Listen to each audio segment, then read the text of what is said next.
Cambridge Practice Tests for IELTS 1 by Vanessa Jakeman and Claire McDowell. Published by Cambridge University Press, 1996. This recording is copyright. Cassette 2, Side 1. Practice Test 3. You will hear a number of different recordings, and you will have to answer questions on what you hear. There will be time for you to read the instructions and questions, and you will have a chance to check your work. All the recordings will be played once only. The test is in 4 sections. Write all your answers in the listening question booklet. At the end of the test, you will be given 10 minutes to transfer your answers to an answer sheet. Now turn to section 1 of your question booklet.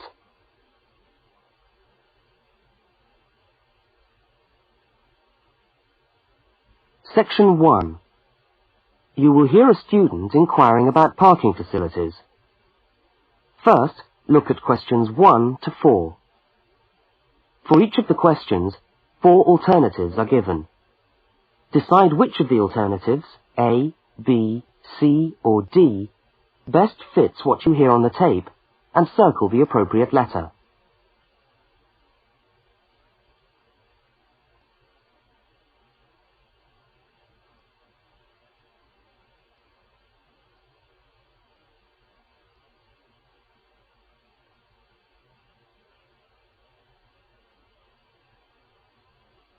You will see that there is an example which has been done for you.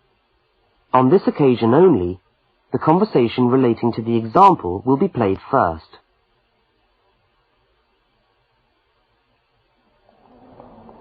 How do you come to the university each day? Train or bus, or do you have a car? Oh, I always walk. I haven't got a car, and anyway, I live quite close.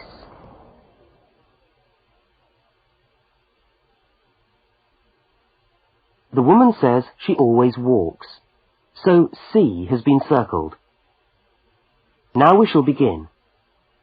You should answer the questions as you listen, because you will not hear the recording a second time. Now listen carefully to the first conversation, and answer questions 1 to 4.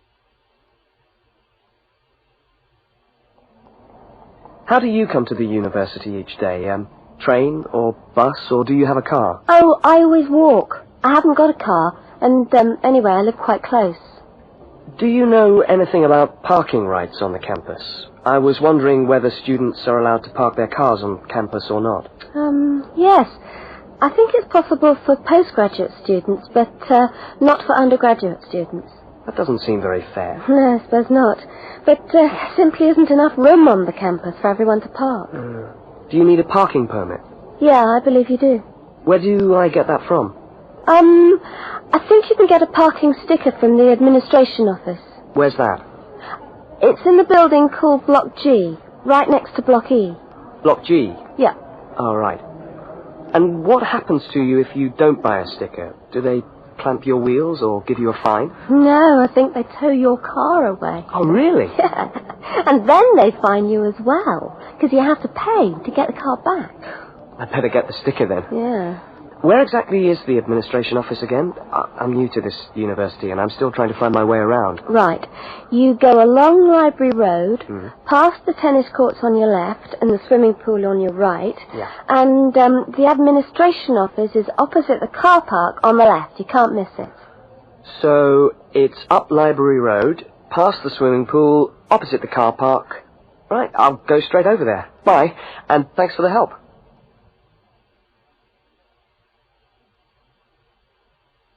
Now you have some time to look at questions 5 to 12.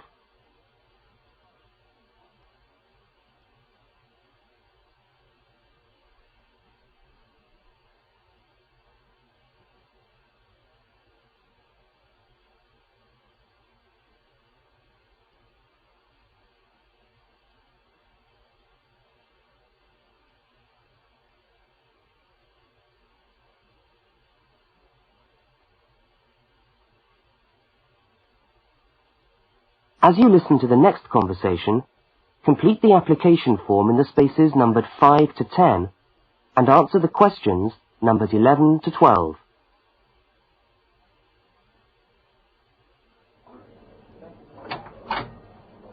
morning. Can I help you? Yes, I was told to come over here to get a parking sticker. Is this the right place? Yes, it is. Are you a postgraduate student? Yes, I am. Okay. Well, I'll just need to take some details. Your name? Richard Lee. That's spelt L-E-E. Richard Lee. And the address? Flat 13, 30 Enmore Road. How do you spell Enmore? Oh, E-N-M-O-R-E. And that's in the suburb of Newport. N-E-W-P-O-R-T. Mm-hmm. Faculty? I beg your pardon? Which faculty are you in? Oh, architecture, the Faculty of Architecture. Right. And the registration number of your car? Let me see. LXJ50... Oh, no, sorry. I always get that wrong. It's LJX058K. LJX508K? No, 058K. And what make is the car? It's a Ford. A Ford. Fine. Well, I'll just get you to sign here, and when you've paid the cashier, I'll be able to issue you with a sticker. All right. Where do I pay? Just across the corridor in the cashier's office. Oh, but it's 12:30 now, and they close at 12:15 for lunch. Oh. But they open again at 2:15 until 4:30. Oh. They're not open till 2:15. No. When you get your sticker, you must attach it to the front windscreen of your car. I'm afraid it's not valid if you don't have it stuck on the window. Right. I see. Thanks very much. I'll just wait here then.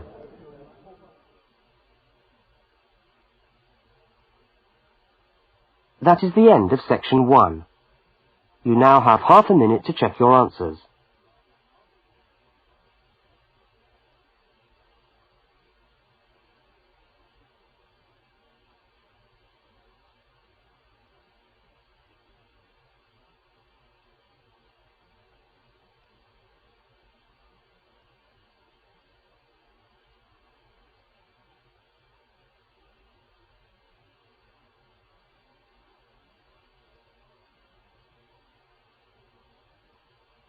Now turn to section 2.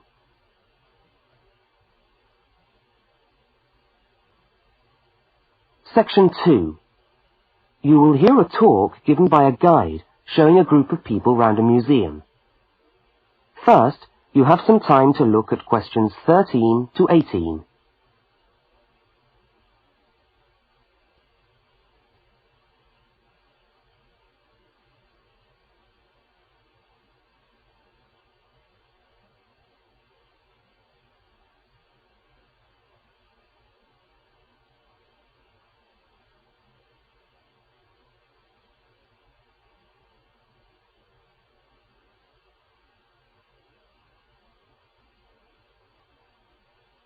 Now listen to the guide and complete the notes by filling in the numbered spaces 13 to 18.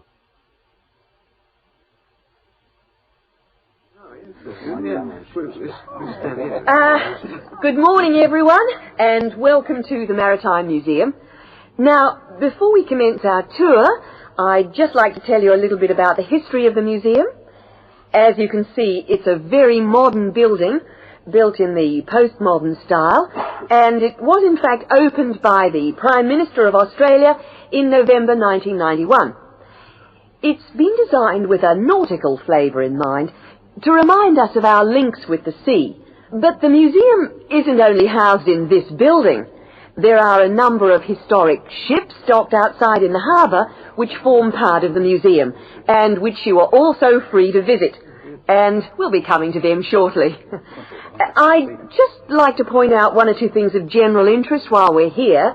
Handicapped toilets are located on this floor, and the door shows a wheelchair. The cloakroom, where you can hang your coat or leave your bags, is just behind us here. The education centre is on the top floor, and there's a good little library in there which you might like to use. Follow the signs to the education centre. You'll see a lot of little green arrows on the wall. The green arrows will take you there. The information desk, marked with the small letter I on your plan, is located right here in the foyer. So if you get separated from your friends, I suggest you make your way back to the information desk because we'll be returning to this spot at the end of the tour. All right? Now, if you look out this window, you should be able to see where the museum's ships are docked. If you want to go on a tour of the old ship, the Vampire, she's docked over there, and you should meet outside on the quay. However, a word of warning. I don't recommend it for the grandmas and grandpas because there are lots of stairs to climb. Right now, let's move on. Oh, I almost forgot to give you the times for that tour. Now, tours of the Vampire run on the hour, every hour, all right? Now look at questions 19 to 23.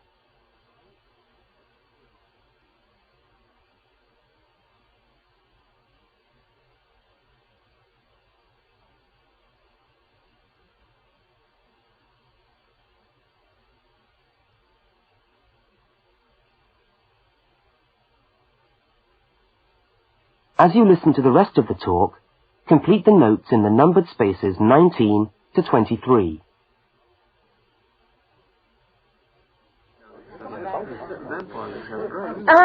Let's take a walk around the museum now.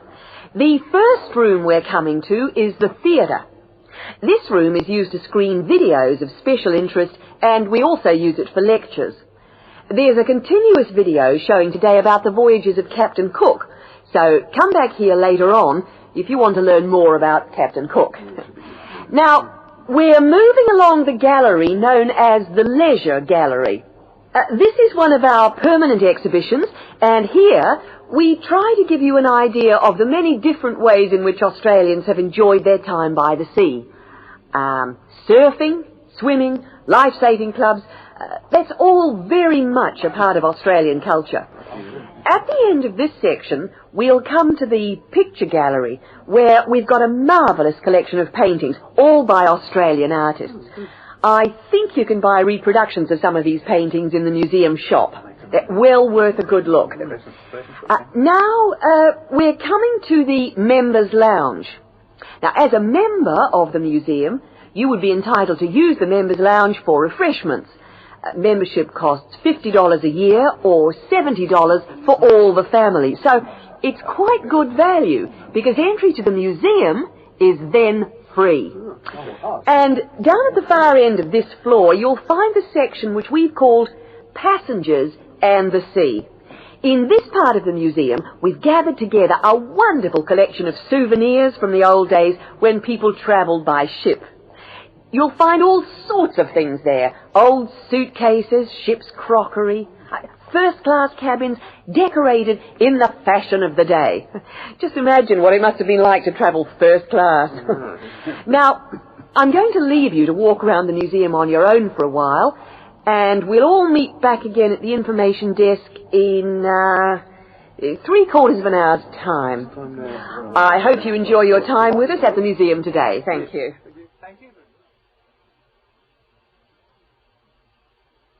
That is the end of section 2. You now have half a minute to check your answers.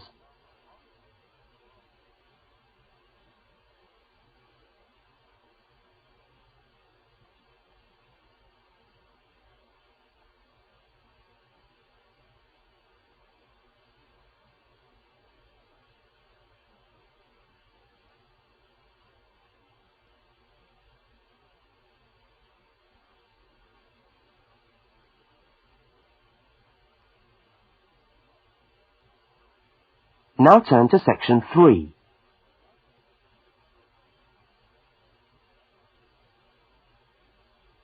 Section 3.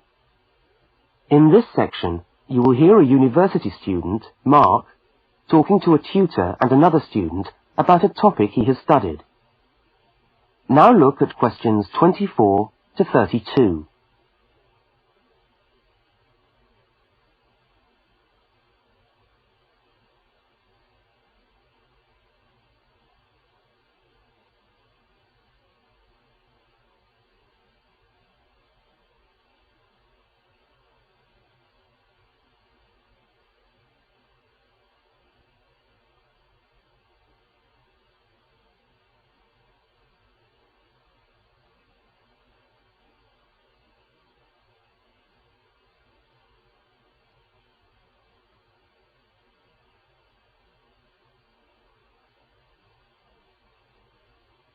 Now listen to the conversation and answer questions 24 to 32.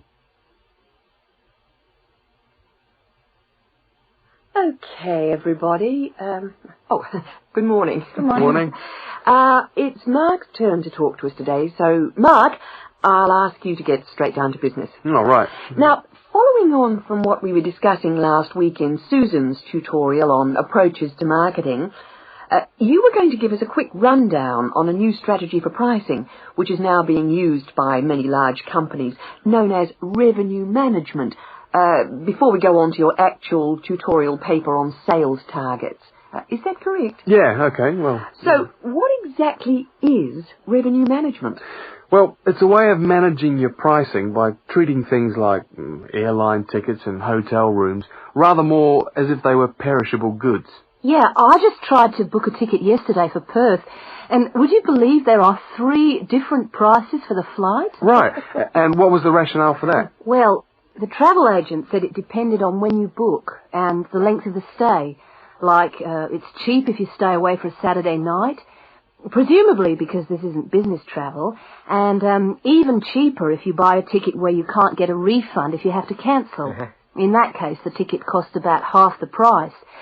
You wouldn't think it would make that much difference, would you? Well, it does, and that's basically because the airlines are now treating their seats like a commodity. You see, if you want a seat today, then you pay far more for it than if you want it in 3 weeks' time. That seems rather unfair. Well, not really. When you think about it, that's just common sense, isn't it? Well, I suppose so.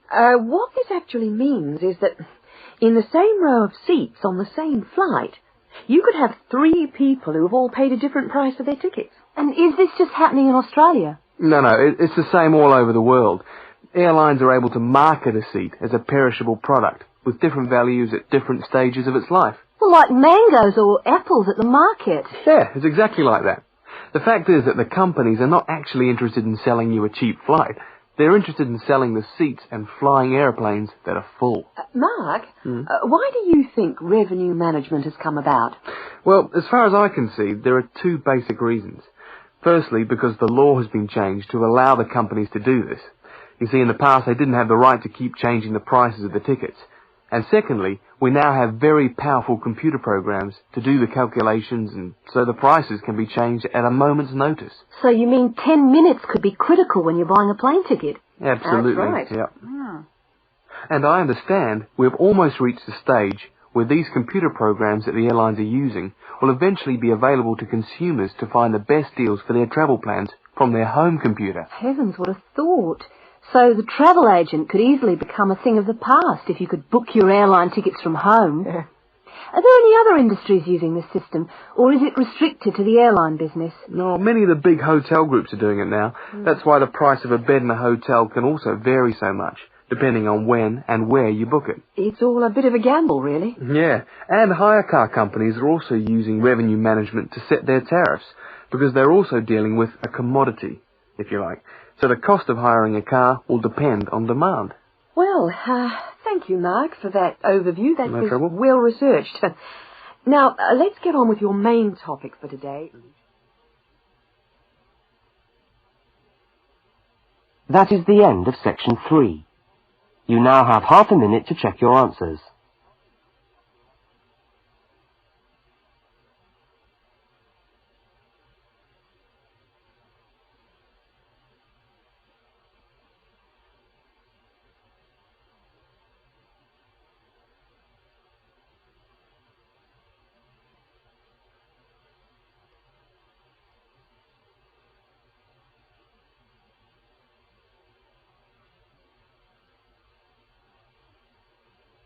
Now turn to section 4.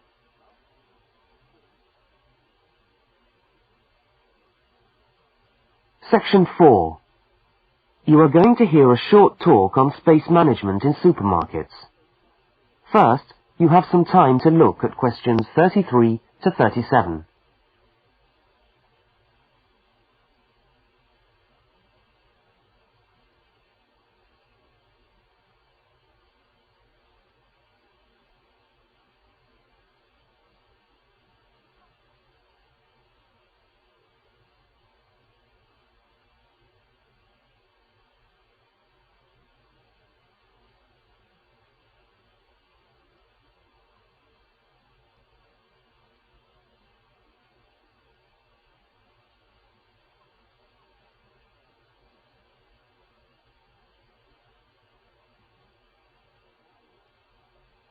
Now listen to the first part of the talk and complete the table by filling in the numbered spaces 33 to 37.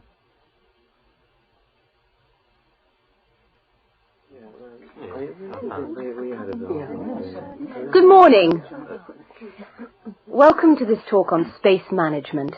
And today I'm going to look particularly at space management in the supermarket.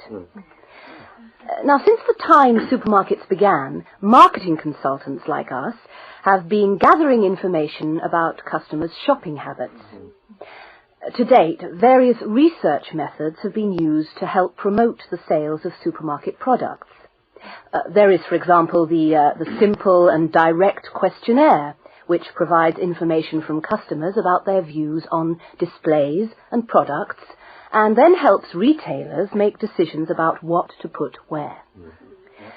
Another method to help managers understand just how shoppers go around their stores are the hidden television cameras that film us as we shop and monitor our physical movement around the supermarket aisles. Where do we start? What do we buy last? What attracts us, etc. More sophisticated techniques now include video surveillance and such devices as the eye movement recorder. This is a device which shoppers volunteer to wear taped into a headband and which traces their eye movements as they walk round the shop, recording the most eye-catching areas of shelves and aisles. But with today's technology, space management is now a highly sophisticated method of manipulating the way we shop to ensure maximum profit. Supermarkets are able to invest millions of pounds in powerful computers which tell them what sells best and where. Now, an example of this is Spaceman, which is a computer program that helps the retailer to decide which particular product sells best in which part of the store. Now, Spaceman works by receiving information from the electronic checkouts, where customers pay, on how well a product is selling in a particular position. Spaceman then suggests the most profitable combination of an article and its position in the store.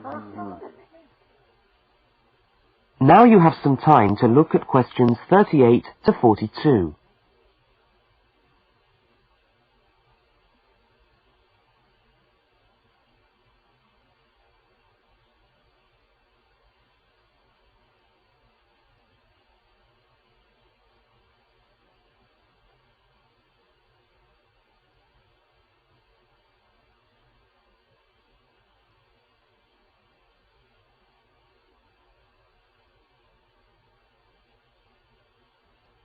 As you listen to the rest of the talk, label the diagram by filling in the numbered spaces 38 to 42. So, let's have a look at what we know about supermarkets and the way people behave when they walk down the aisles and take the articles they think they need from the shelves. Now, here's a diagram of one supermarket aisle and 2 rows of shelves. Here's the entrance at the top left-hand corner. Now, products placed here at the beginning of aisles don't sell well. In tests, secret fixed cameras have filmed shoppers' movements around a store over a 7-day period. When the film is speeded up, it clearly shows that we walk straight past these areas on our way to the centre of an aisle. Items placed here just don't attract people. When we finally stop at the centre of an aisle, we pause and take stock, casting our eyes along the length of it. Now, products displayed here sell well and do even better if they're placed at eye level so that the customer's eyes hit upon them instantly. Products here are snapped up, and manufacturers pay a lot for these shelf areas, which are known in the trade as hotspots. Naturally, everyone wants their products to be in a hotspot. But the prime positions in the store are the ends of the aisles, otherwise known as gondola ends. Now, these stand out and grab our attention. For this reason, many new products are launched in these positions, and manufacturers are charged widely varying prices for this privileged spot. Also, the end of an aisle may be used for promoting special offers, which are frequently found waiting for us as we turn the corner of an aisle. Well, now, eventually, of course, we have to pay. Any spot where a supermarket can be sure we are going to stand still and concentrate for more than a few seconds is good for sales. That's why the shelves at the checkout have long been a favourite for manufacturers of chocolates. Perhaps the most surefire impulse food of all.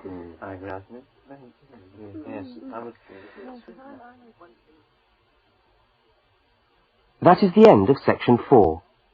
You now have half a minute to check your answers.